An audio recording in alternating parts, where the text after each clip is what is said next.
Ada handphone di kepala saya.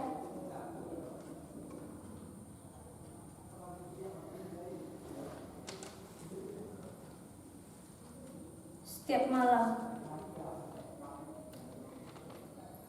setiap kali saya membuka buku-buku itu, setiap kali saya mencoba untuk khusyuk membacanya, tiba-tiba terdengar suaranya. Ini terjadi sejak ayah membuat peraturan baru di rumah ini, melarang main handphone di malam hari. Dan saya juga harus menyerahkan benda pujaan itu kepada ayah. Maka saya harus duduk di bangku itu untuk menghadapi buku yang penuh bisu dan tidak asik itu, sampai saya tertidur. Ayah atau ibu bergantian seperti tentara jaga malam,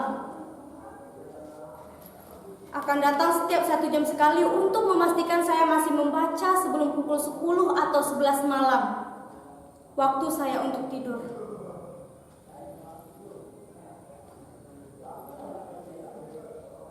Pintu itu tidak boleh dikunci sebelum jadwal saya tidur. Ini peraturan kedua.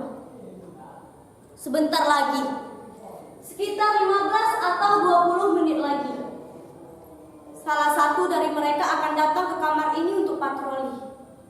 Itu artinya saya harus duduk di bangku itu untuk membaca. Tapi sebelum hal itu terjadi, izinkan saya berbagi cerita kepada hadirin sekalian, baik yang menyaksikan secara langsung nasib saya di kamar ini maupun melalui Zoom. Saya sendiri bukannya tak berusaha, bahkan segala daya upaya sudah saya kerahkan untuk bisa membaca dengan khusyuk dan bahagia. Saya juga sudah memotivasi diri saya dengan berbagai nasihat yang saya ingat. Kata-kata mutiara, pantun, semboyan, yel-yel, hingga kritik tajam para pakar mengenai bahaya kecanduan handphone.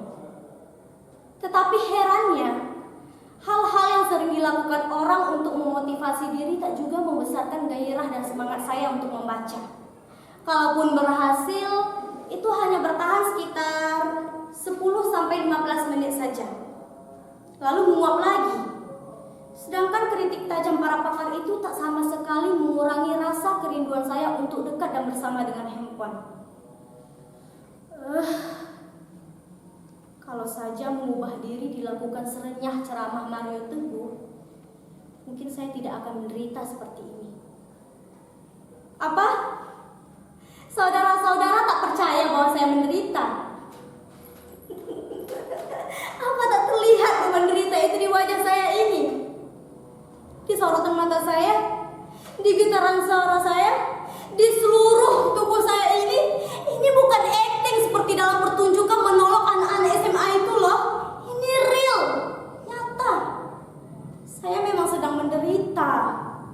Bahkan kalau penderitaan saya ini saya tuangkan ke dalam puisi, saya kira saudara-saudara tidak bisa membacanya tanpa menuangkan air mata sedikit pun. Tak percaya? Saudara-saudara tak percaya bahwa saya sekarang ini sedang dibuli sepi dan dikepung sedih? Sekarang saya bertanya, siapakah di antara saudara yang mau dan mampu berpisah dengan apa yang telah menjadi bagian dari diri hadirin sendiri, tanpa merasa teraniaya rasa hampa. Tak ada kan yang mampu? Begitu juga saya. Sebuah handphone bukan lagi sekedar benda biasa. Ia adalah bagian terpenting dalam diri kita, bahkan hidup kita. Bayangkan, sejak kecil dia sudah bersama kita, menjadi teman dikala semua orang tidak mempunyai waktu luang dan malas meladeni kita yang masih kekanak-kanakan dan belum bernilai guna. Pagi, siang, sore, bahkan malam, dialah yang selalu setia di sisi kita, tanpa ada keluhan sedikit pun. Asalkan baterai dan kuotanya cukup, ia akan menemani kita. Apapun kemauan kita dan kemanapun kita ingin bertamasya, ia selalu bersedia. Ia bahkan menyimpan nama kita dan seluruh memori kita ke dalam dirinya. Dan kita menyimpan password dan kunci pembuka dirinya ke dalam benak kita. Suatu simbiosis yang romantis dan intim, bukan? Bahkan kita bisa lebih dekat dan nyaman dengan dirinya daripada sesama kita. Itulah mengapa berpisah dengan dirinya meski cuma semalam, seperti melewati bertahun-tahun kesepian.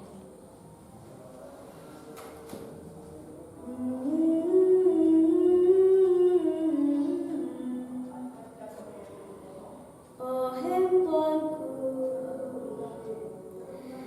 betapa berat dan panjangnya perjalanan yang harus ku tempuh untuk bisa kembali bersamamu.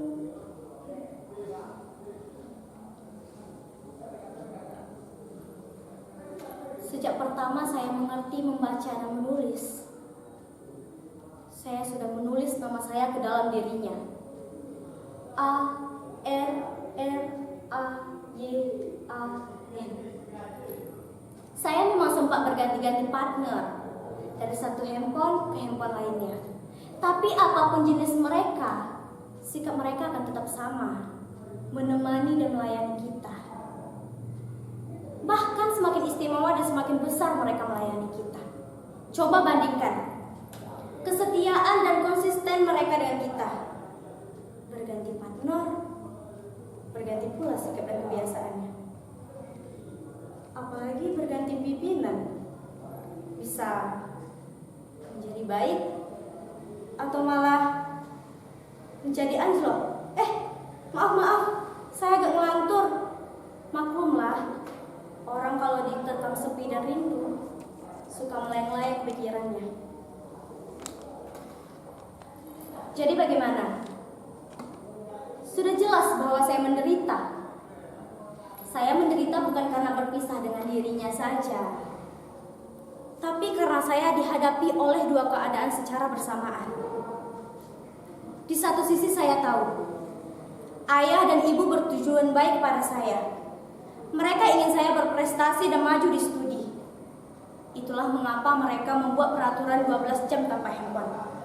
Tapi di sisi lain, kesadaran saya, jiwa saya, seluruh diri saya sudah terbiasa hidup dengannya. Bahkan saat saya tertidur, dia selalu rebahan di dada saya, tepatnya di sisi saya. Itulah mengapa tak mudah melewati hari, meskipun sesaat tanpa dia. Kadang, kalau saya tak kuasa menahan rindu, saya selalu mengambil casingnya, lalu meletakkannya ke dada saya. Kadang kalau saya teringat masa-masa dramatis kita, saat dia menjadi lemah dan kritis, dengan paniknya saya mencari tempat untuk menambah energinya.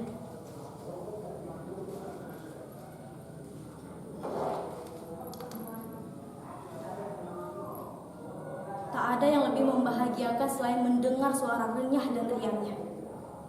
Bertamasya dengannya dan kemanapun saya ingin mengunjungi situs-situs atau menikmati menu-menu lezat yang ditawarkannya. Ia telah membuat hidup ini menjadi lebih mudah, simple, cepat. Ia tidak akan membiarkan kita menunggu lebih lama. Ia bisa membahagiakan kita tepat di saat kita menginginkannya. Ia telah memberitahu kita apa saja dengan cepat dan lengkap tanpa kita harus mengerahkan tenaga sedikit pun. Bahkan kini, ia memiliki sarana yang bisa menjamin kesejahteraan hidup kita dalam tempo sesingkat-singkatnya. Jadi bagaimana bisa saya bersabar berlama-lama dengan buku-buku itu untuk menata masa depan saya? Sementara kita hidup di masa yang cepat dan ringkas. Siapa yang tidak cepat dan ringkas, ia akan ditinggalkan dan akan menjadi penghuni museum peradaban. Saya memang sempat berhasil tidak bergantung padanya. Tapi lain ya, untuk hal-hal yang penting saja. Tapi saat saya memergoki ayah pada suatu malam dengan asik dan begitu intim dengan handphonenya masing-masing, ya, saya merasa dihianati. Jadi semenjak itulah kemampuan saya untuk berpisah dengan dirinya semakin menurun.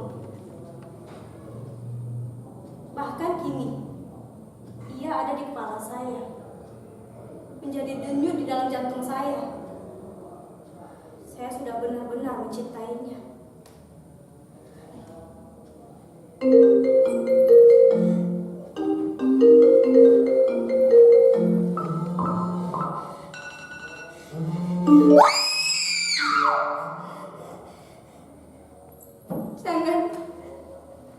Jangan terlalu dalam mencintainya, atau kalian akan menderita seperti saya. Ayah, ada apa nak?